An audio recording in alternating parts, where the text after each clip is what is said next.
하나님 말씀 누가복음 11장입니다.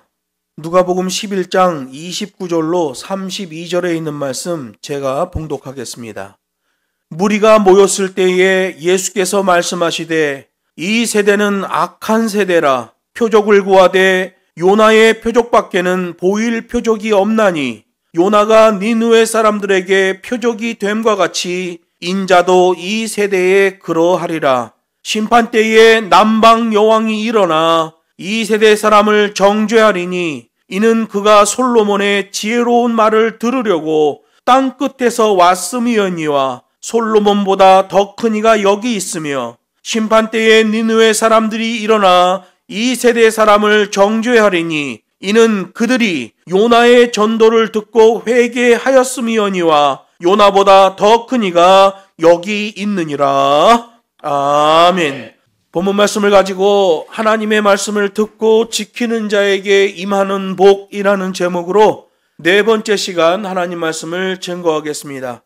예수님께서 공생의 사역을 하시던 그 당시는 유대 종교 기득권을 바리새인들이 가지고 있었고요.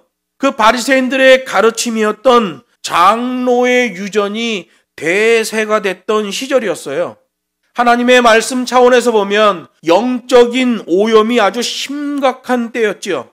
심지어 그 바리새인 지도자들이 바알제붑이라는 우상에 심취해서 헛소리도 해댔고 예수님에게는 주도권 싸움까지 걸어왔다는 거예요. 누가 더 크냐? 주도권 싸움을 했던 거죠. 그런 가운데서 일반인들 속에 하나님의 계명을 노래하는 자들이 있었다는 거예요. 메시아의 노래죠. 27절에 나오는 거예요. 당신을 뵌 태가 복이 있고 당신을 먹인 젖이 복이 있습니다. 그런 노래를 할 상황이 아니에요. 바리새인들이 종교 권력을 잡고 그들의 장로의 유전이 대세였기 때문에 메시아의 노래를 부르는 것은 제대로 되는 시절이 아니라 말이에요. 만약 메시아의 노래를 부른다면 그냥 습관적으로 그냥 의미 없이 부르는 그런 거는 허용이 되겠죠. 진짜 메시아가 오시고 그분이 오셔서 잘못된 대세, 잘못된 바리새인들, 유대 종교 권력자들을 뒤집어 엎으신다면 그런 메시아의 노래를 바리새인들이 부르도록 놔둘 리가 없지요. 여러분 북한 땅 보세요. 노래하고 기뻐하고 그러잖아요. 누구 마음에 들어야 돼요? 김정은이 마음에 들어야 되죠. 근데 김정은보다 훨씬 더 수준 높고 더 훌륭한 문화, 이 남쪽의 문화, 노래, 드라마 이런 거 보게 되면 사형시켜버리잖아요. 바리새인과 장로의 유전이 대세였던 시절에는 진짜 백이 메시아 노래를 부를 수가 없어요. 그런데 그런 노래를 할 상황이 아닌데도 몰래 그 노래를 부르는 자들이 있었고 본문에 보면 일부러 그 노래를 부르고 도망가는 사람도 있는 거예요. 본문에 나오는 이 여자, 메시아의 노래를 부르고 가는 여자, 울먹울먹거리면서 외치고 부르고 군중 사이로 도망갔겠죠. 마치 우리나라 한국의 서동요랑 똑같은 거예요. 백제무왕이 신라 선화공주랑 결혼하려고 애들을 시켜서 막 노래를 시키잖아요. 얼레리 꼴레리 막 이러면서 둘이는 썸 탔대요 막 이러고. 우리나라에 서동요가 있었잖아요. 그건 막 못 부르게 하는데 애들이 막 계속 불러대는 거야. 근데 그 불러대는 그 서동요 노래 때문에 실제로 일이 되잖아요. 오늘 본문에 나오는 메시아의 노래가 그런 의미예요. 엉뚱한 유대 종교 지도자들이 잘못된 방법으로 백성들을 가르치는데 그럼에도 불구하고 진짜 백이 메시아 노래를 알고 있는 자들이 거기에 있었다는 거예요. 그리고 암암리에 그들은 그 메시아를 고대하며 그 노래를 부르고 불렀다는 거예요. 오늘 우리가 예배 가운데 찬양한 찬송가 511장은 굉장히 의미 있는 곡이에요. 6.25 전쟁이 끝난 다음에 약 23년 지나고 저 북녘 땅에서는 기독교인 색출 작업이 있었어요. 그때 색출된 사람들은 죽임을 당하거나 아니면 수용소로, 회령 수용소로 다 끌려갔죠. 그러고 나서 회령 수용소가 너무나 사람이 많이 차니까 요독 수용소를 만든 거예요. 그 요독 수용소가 북한 쪽에 있는 백두대간 중간 지점 골짜기에 있어요. 남북전쟁이 끝나고 23년이 지난 1973년 정도 돼서 함경도에서 목사 가정이 발각이 된 거예요. 초등학교 아들이 있는 목사 가정. 그때 기독교인이면 이렇게 죽임을 당한다라는 교보제로 그때 당시에 함흥에 길을 내고 있었는데 흙을 먼저 길에다 이렇게 깔잖아요. 그리고 큰 롤러차로 길을 이렇게 눌러요. 땅을 다져지고 눌러준 다음에 거기 위에다가 아스팔트를 깔잖아요. 그 흙을 누르고 있던 그때에 목사님을 발가벗겨 누워놓고 그 롤러차로 발끝부터 눌러 들어갔습니다. 그리고 사모님과 그 초등학교 4학년짜리 아들은 목매달아 죽였어요. 그 아들이 보는 가운데, 사모님이 보는 가운데 그 목사님을 눌러 죽였다니까요. 발끝부터 머리끝까지 눌렀다니까요. 그때 그 목사님이 발끝부터 눌려 들어올 때 511장 찬양을 부른 거예요. 내 구주 예수를 더욱 사랑.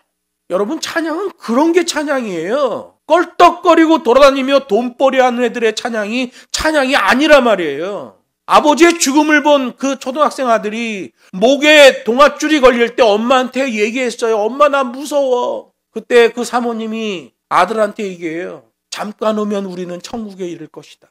그리고 형장의 이슬로 사라졌어요. 저는 북한 지체들과 계산촌이라는 곳에서 소리를 못 내고 찬양한 적도 있어요. 내 구주 예수를 더욱 사랑, 이렇게 찬양하면 소리를 못 내. 입모양만 나와요. 그런데 서로 상대방의 입을 보면서 이 찬양이 어디쯤 가는지를 정확하게 알아요.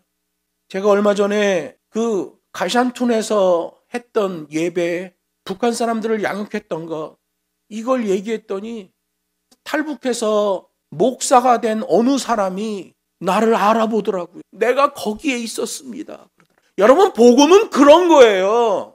예수님 당시 바리새인들이 득세하던 그 시대에 진짜 메시아의 노래 못 불러요. 그런데 그 메시아의 노래를 부르고 그 자리를 뜨는 여인이 있었단 말이에요. 바리새인들의 눈치를 보면서도 예수님께 찬사의 찬양을 보낸 여인, 예수님은 그 여인을 별도로 칭찬하시지는 않으셨지만 충분히 동의하시고 그에게 증강계명을 선물하시는 걸 보게 돼요. 여러분, 메시아의 언약을 기억하고 있는 사람들, 하나님의 계명을 기억하고 있는 사람들, 그 사람들은 딱 보면 압니다. 구약시대에는 그런 사람들을 렘넌트라고 그랬어요. 남은 자. 렘넌트가 되어야 증인이 되는 거예요. 렘넌트가 아니면 그 사람은 가짜 증인이에요. 증인이라는 말은 헬라어로 마루투스라고 그래요. 마루투스. 마루투스의 특징이 뭐예요? 그 증인의 특징이 뭐예요? 평소에는 잠자코 있다가 결정적일 때에 입을 벌려 증거를 제시하는 자란 뜻이에요. 그냥 막 떠벌리는 자가 아니라 결정적일 때에 그 감춰놨던 증거를 딱 제시하는 자를 마루투스, 성경에서 증인이라고 하는 거예요. 구약시대에는 반드시 렘넌트여야 마루투스가 되는 거예요. 렘넌트가 아닌데 마루투스가 되는 사람은 없는 거예요. 하나님이 인정하시는 자죠. 신약시대에 오면 마데테스, 제자가 되어야 마루투스가 되는 거예요. 제자가 되어야 증인이 되는 거예요. 그래서 여러분, 예수님이 제자를 세우는데 안간힘을 쓰시는 거예요. 막 혼내기도 하고 심판의 말씀을 선포하고 이적과 기사를 보여주면서 마데테스 제자들을 키워내는 거예요. 마데테스가 돼야 마루투스, 증인이 되는 거란 말이에요. 이게 프로세싱 언어라고 그래요. 앞에 게 안 되면 뒤에 건 안 되는 거예요. 반드시 그 앞에 것을 거치고 가야 그 결과물이 나와지는 프로세스 언어라고 그래요. 28절에서는 증강계명의 명령으로 연결되는 치환어 오히려라는 말이 나와요. 지난번에 이 뜻을 얘기했더니 굉장히 막 어려워하시는데 원래 뜻은 그런 거예요. 고로, 실제에서는 부의 반대인 정으로, 오히려 종종 횟수를 늘리는 이라는 뜻이에요. 굉장히 우리말로는 어려운 뜻이죠. 영어로도 제대로 번역이 안 되는 단어가 이 메눈이라는 오히려로 번역된 이 단어예요. 풀어서 말하면 이런 거예요. 그동안 오해되어져 오던 것을 이제는 거부하며 올바르게 행하고 그 올바르게 행하는 횟수를 늘린다라는 뜻이에요. 아니 이럴 수가. 우리가 그동안 그렇게 알아왔던 게 가짜였단 말이야? 그러면 이제부터 그것을 거부하고 하나님의 말씀에서 나온 올곧은 진리를 내 삶에서 실천하는데 그 횟수를 더 늘려가겠다라는 뜻이에요. 한 여인이 얘기했단 말이에요. 당신을 뵌 태와 당신을 먹인 저지 복이 있나이다 메시아의 노래를 불렀는데 그것보다 더 올바르게 행하고 그 횟수를 늘려가야 될 것이 있다. 이렇게 말씀하시는 거예요. 그게 뭐예요? 하나님의 말씀을 듣고 행하는 것이라. 이렇게 말씀하셨어요. 증강계명이죠. 이 증강계명은 올곧은 하나님의 말씀을 듣고 그대로 지켜내는 것이라고 주님이 말씀하셨어요. 이 증강계명이 나타나고 그것이 담아내지는 것, 이게 굉장히 중요한 거죠. 그런 자들에게만 진정한 복이 임하게 된다라고 말씀하시는 거예요. 이거 예수님이 그냥 무슨 지나가는 얘기로 하는 거 아니에요. 심판장으로서 하시는 얘기예요. 말씀드렸잖아요. 예수님의 제자들이 딴짓할 때, 엉뚱한 짓, 헛발질할 때 오류 교정 매뉴얼을 주고 심판의 말씀을 거기다 덧붙여요. 하나님의 율법을 왜곡하여 장로의 유전을 만들고 백성들을 갉아먹던 바리새인들에게 진짜 백이 하나님의 말씀을 주고 플러스 심판계명을 줘요. 그리고 오늘 본문에서 이제 심판의 증거가 제시되는 것에 대해서 말씀하고 있는 거예요. 이게 지금 심판에 대한 얘기란 말이에요. 여기 29절에 보면 악한 세대에서 살아나게 될 수 있는 유일한 계명으로서 하나님의 말씀을 말씀하고 있는 거예요. 예수님께서는 이 중요한 위치에 있는 자들이 죄다 헛발질하고 있는 것에 대하여 평가하셨어요. 그게 29절에 나오죠. 이 세대는 악한 세대라. 여기서 악한 세대라는 말의 의미는 우상숭배의 죄를 저지르고 있다라는 말씀이에요. 그래서 앞에 있던 바리새인들이 바알제붑을 들먹거려가며 예수님을 공격했던 그 말씀에 대한 심판의 말씀을 해주시고 있는 거예요.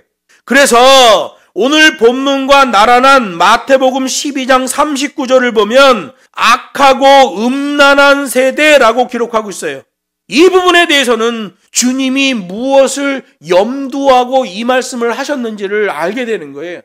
여러분, 유대인들이 하나님을 거부하고 이방 우상을 섬길 때에 하나님은 이 음란한 이스라엘아 이렇게 말씀하셨어요. 그래서 이스라엘은 우리 민족이 음란해졌다라고 말하면 아, 우리 민족이 우상 숭배한 것이구나 라는 걸 알아들을 수 있어요.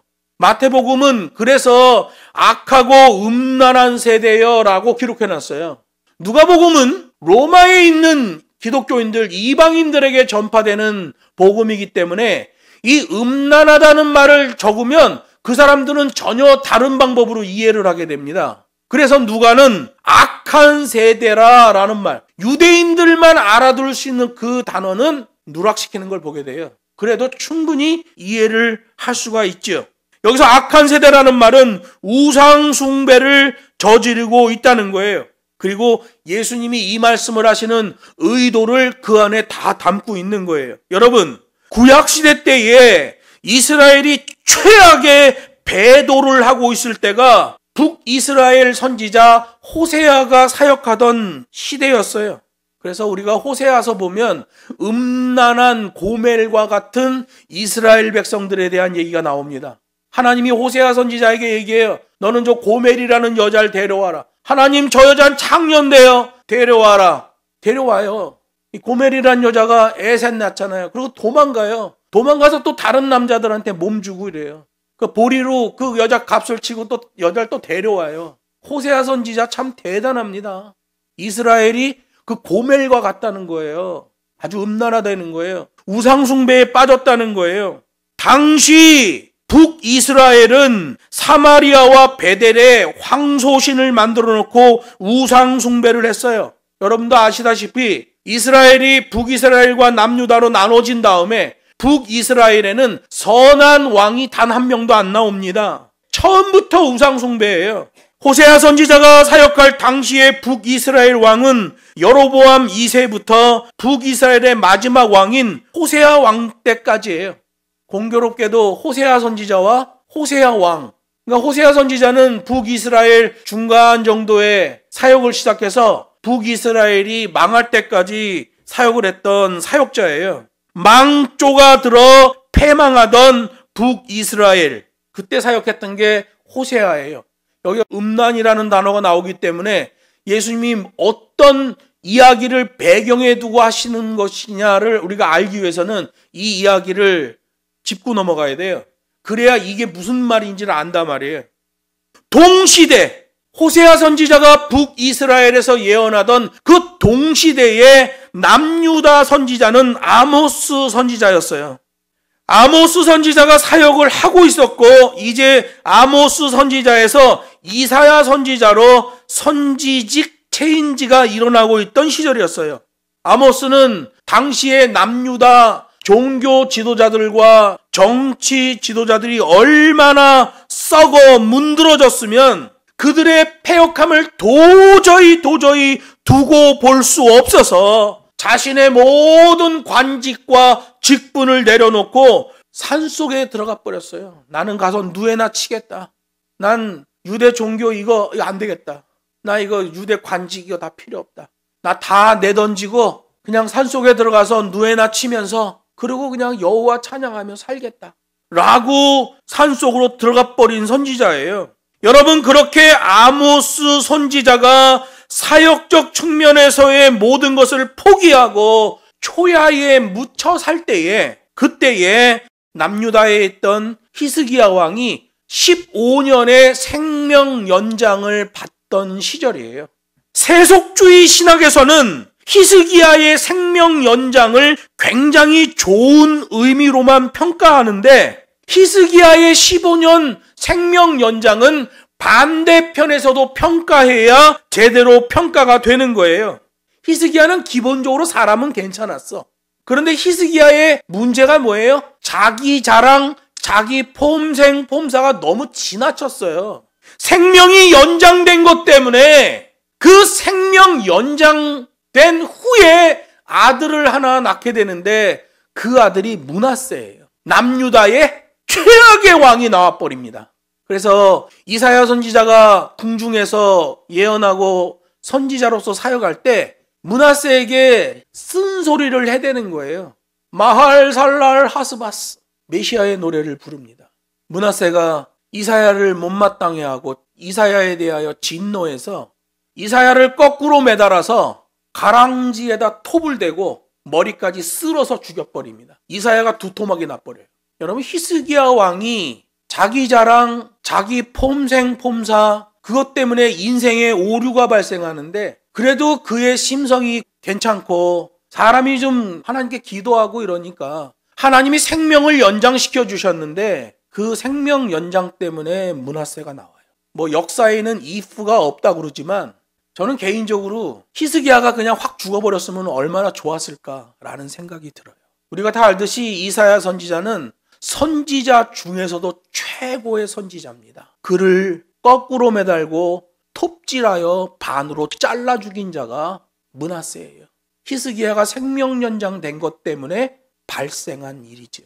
여러분, 우리는 세속주의 차원에서 히스기야의 15년 연장을 아이고 좋습니다. 뭐 병자한테 가서 생명 연장의 하나님을 설교하고, 그건 미친 목사입니다. 그런 설교하면 안 돼요. 역사를 알아야죠. 그냥 나한테 좋으면 좋은 거예요? 그렇지 않아요. 비전은 나뿐만 아니라 상대방에게도 유익되고 좋아야 비전이에요. 나만 좋은 건 야망이에요. 우리 기독교인들은 판단을 정확하게 해야 됩니다. 지금 바리새인과 장로의 유전이 대세이던 이 시절에는 그게 상식이에요. 그런데 예수님이 그 상식을 뒤집고 계시는 겁니다. 어디까지 얘기해요? 심판까지 얘기하면서 뒤집고 계시는 거예요.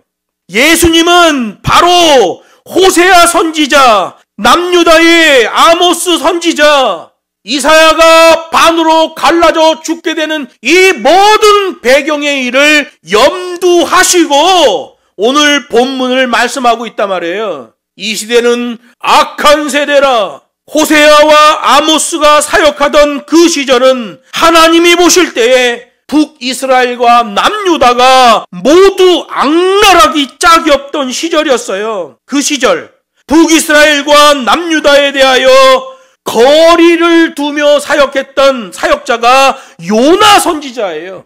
북이스라엘은 호세아, 남유다는 아모스. 북이스라엘도 싫어, 남유다도 싫어. 도대체 우리 민족이 왜 이렇게 된 거야? 라고 해서 멀찌감치해서 일하던 사람이 바로 요나 선지자예요. 그래서 신학적 구분을 보면 요나 선지자는 구약시대에 존재했던 이방인 대상 선지자였다라고 말하는 겁니다. 이 세 선지자를 같이 봐야 돼요. 북쪽에 호세아, 남쪽에 아모스. 이 양쪽이 다 개차만 치고 있으니까 이거 다 아니야! 라고 나갔던 게 요나 선지자였죠. 요나서 1장 1절을 보면 우리 성경에는 번역이 안 돼 있는데 그리고 지금이라는 말이 있어요. 그리고 지금 여호와의 말씀이 아미떼의 아들 요나에게 임하니라 가라사대. 이 그리고 지금이라는 말이 긴급한 심판의 메시지를 말하고 있는 거예요. 회개를 선포하는 거죠. 그리고 지금 여호와의 말씀이 아미떼의 아들 요나에게 임하니라 가라사대. 그 회개를 선포할 때에 반응하는 자세에 따라서 회복과 멸망이 결정되는 거예요.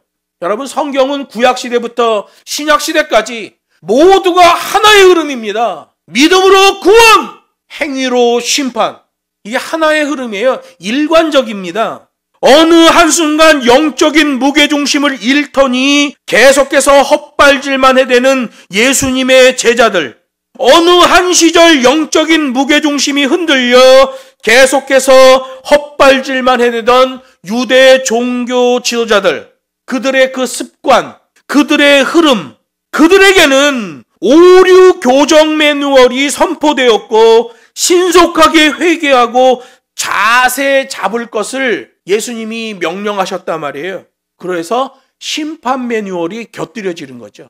이 매뉴얼에 대하여 너희가 바르게 자세 잡지 않으면 너희들은 행위로, 그 자발적 행위로 심판받게 될 것이다. 여러분, 제자들과 종교 지도자들이 죄다 그렇게 헛발질만 해대는 상황에서 계명을 기억하고 복음에 반응하는 자들이 본문에 나오잖아요. 어떤 이는 하나님의 계명을 기억하는 수준에 있는 사람이 있었어요. 어떤 사람은 자신이 기억하고 있던 하나님의 계명을 자신의 삶에 조용히 실천하며 있던 자도 있었어요. 또 어떤 사람은 실천하는 것뿐만 아니라 아주 극소수의 사람이 입을 벌려 외치는 사람도 있었다는 거예요. 도저히 그 시대에는 부를 수 없는 진짜 백이 메시아의 노래, 그 찬양을 부르는 자들이 있었다는 거예요. 그런 사람에게 예수님께서 증강계명을 주시더라는 거죠. 하나님은 호세아 선지자가 북이스라엘에서 사역할 당시 이스라엘의 패역됨을 부부관계로 설명하셨어요. 호세아 1장 2절에 보면 그들의 우상숭배를 음란하다라고 말씀하셨어요. 그렇게 호세아 시대를 빗대어 언급하며 설명하시게 된 이유가 예수님이 지금 본문에서 그것을 배경으로 해서 설명하고 있잖아요. 그 이유가 예수님이 복음을 전하며 이적과 기사를 보여주시고 설명을 해주시는데 유대 종교 지도자들은 자기 앞에서 벌어진 그 이적들조차도 부정하고 하나님의 일을 부정하는 거예요. 계속해서 예수님에게 이적을 요구하는 거예요. 속으로 생각하는 거죠. 이 종교 지도자들이. 야, 이놈 봐라. 대단하네. 야, 그럼 이것도 해봐라. 저것도 해봐라.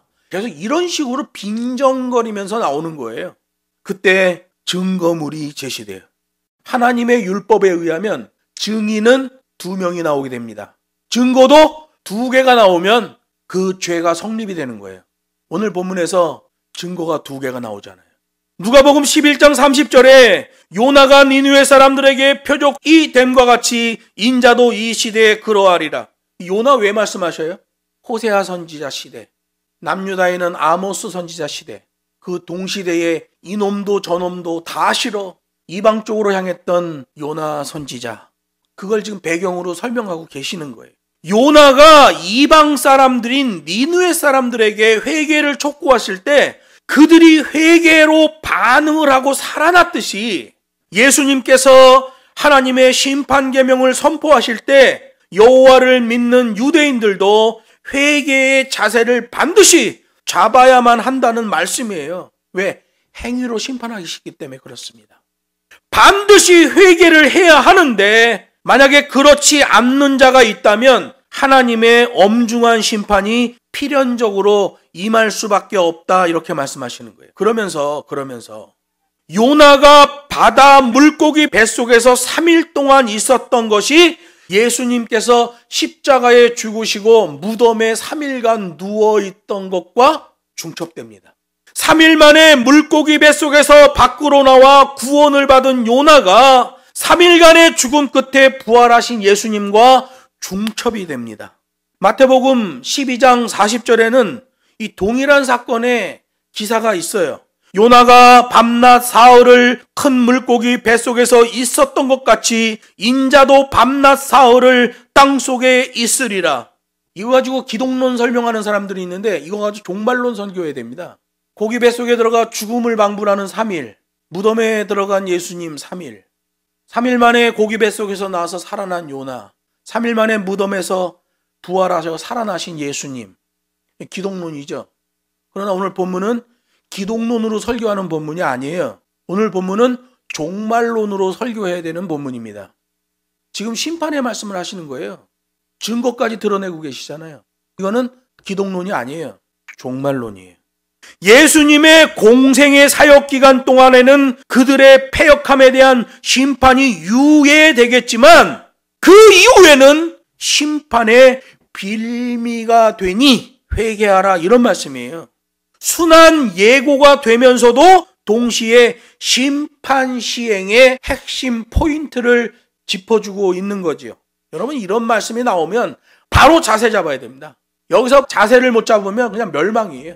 니느웨가 요나의 회개 메시지에 대하여 자세를 못 잡으면 그냥 멸망입니다. 재판에는 반드시 2건의 증거가 제시돼야 돼요. 그래서 31절에 보면 쉐바 여왕이 증거로 나서게 되는 거예요.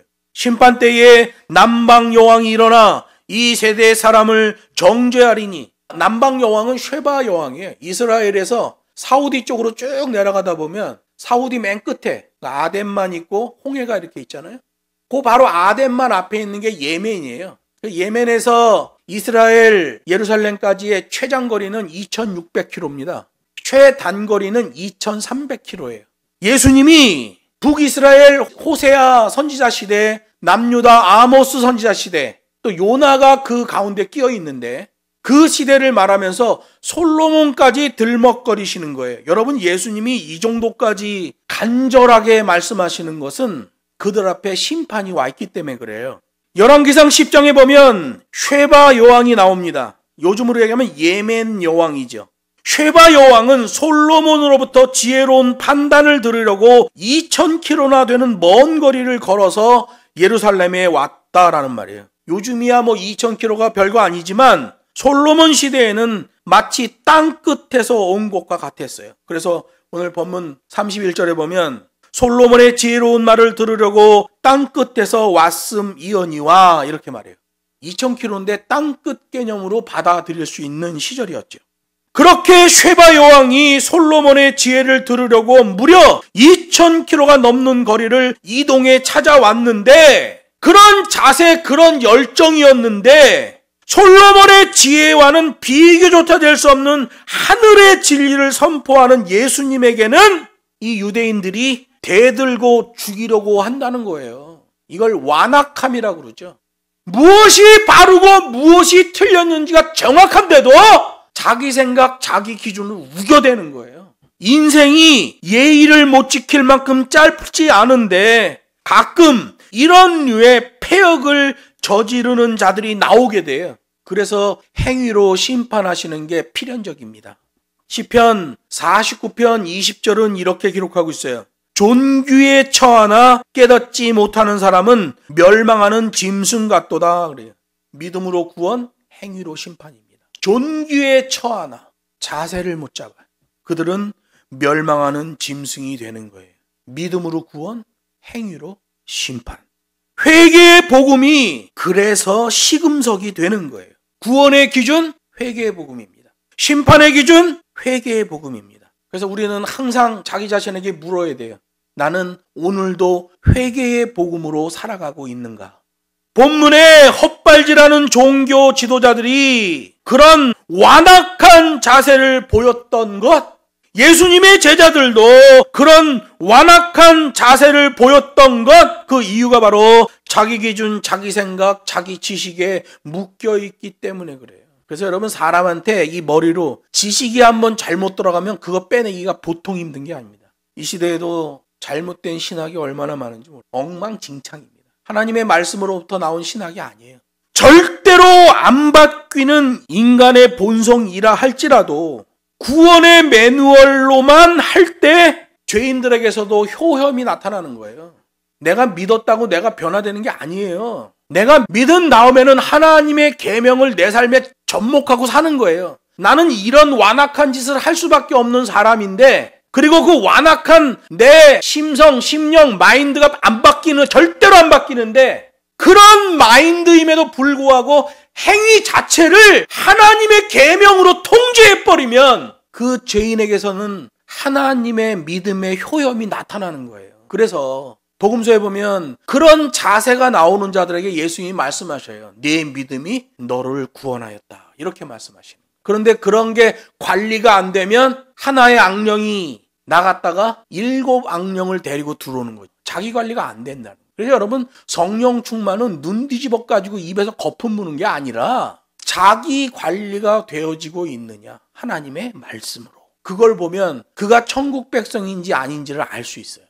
로마서 10장 17절이 말합니다. 그러므로 믿음은 들음에서 나며 들음은 그리스도의 말씀으로 말미암았느니라. 그 계명의 매뉴얼로 자세 잡으면 그 계명 매뉴얼이 배경이 되는 상태에서 나오는 자세이기 때문에 그것을 믿음으로 인정해 주고 우리가 구원의 길을 걷는 자로서의 효험이 나오는 거예요. 그게 십자가의 능력, 복음의 능력이 아니겠어요? 우리 안에 있는 이 인간은 안 바뀝니다. 절대로 안 바뀌어요. 거기를 덮어 씌워줘야 돼요. 하나님의 계명으로, 하나님의 매뉴얼로 덮어 씌워줘야 돼요. 그냥 놔두면 안 된단 말이에요. 그런데 이벤트를 해요? 사람들 다 배려버리는 거지. 쉐바 여왕이 첫 번째 증인으로 나서며 두 번째 증인으로는 니느웨 사람들이 증인으로 나서게 된다는 거예요. 32절에 나오지요. 쉐바 여왕을 들먹거리며 빗대어 유대인들에게 적용했던 논리를 이번에는 니느웨 사람들을 빗대어 유대인들에게 심판 논리를 적용하고 있어요. 그런데 여기 31절과 32절에 예수님이 동일하게 말씀하시는 게 있어요. 솔로몬보다 더 큰 이가 여기 있으며 요나보다 더 큰 이가 여기 있느니라. 그러면 이 증인들보다 더 큰 사람이 누구예요? 재판장에서는 증거가 제일 센 거예요. 증거가 딱 나와버리면 재판장도 자기의 재판을 뒤집어야 돼요. 그 증거 때문에. 예전에는 A라는 사람이 범인이다 라고 해서 재판 기록을 쭉 해나갔었는데 어느 날 증거가 팍 제시됐는데 A가 아니라 B가 범인인 거야. 그러면 그동안의 재판 기록을 다 뒤집어야 됩니다. 재판정에서는 제일 효력이 있는 게 증거예요. 증거. 근데 그 증인보다 더 큰 이가 있대. 누구예요? 재판장이죠. 최종 재판 기록은 재판장이 쓰는 거잖아요. 그러면 증거물보다 더 큰 이가 있다. 그러면 누구예요? 이분이? 예수님이죠. 재판장입니다. 쉐바 여왕을 빗대어 솔로몬보다 더 큰 이가 있다. 니느웨 사람들 회개했는데 거기에 외쳤던 요나보다 더 큰 이가 있다. 나다. 그러면 지금 무슨 말씀하시는 거예요? 이 재판 말씀하시는 거예요.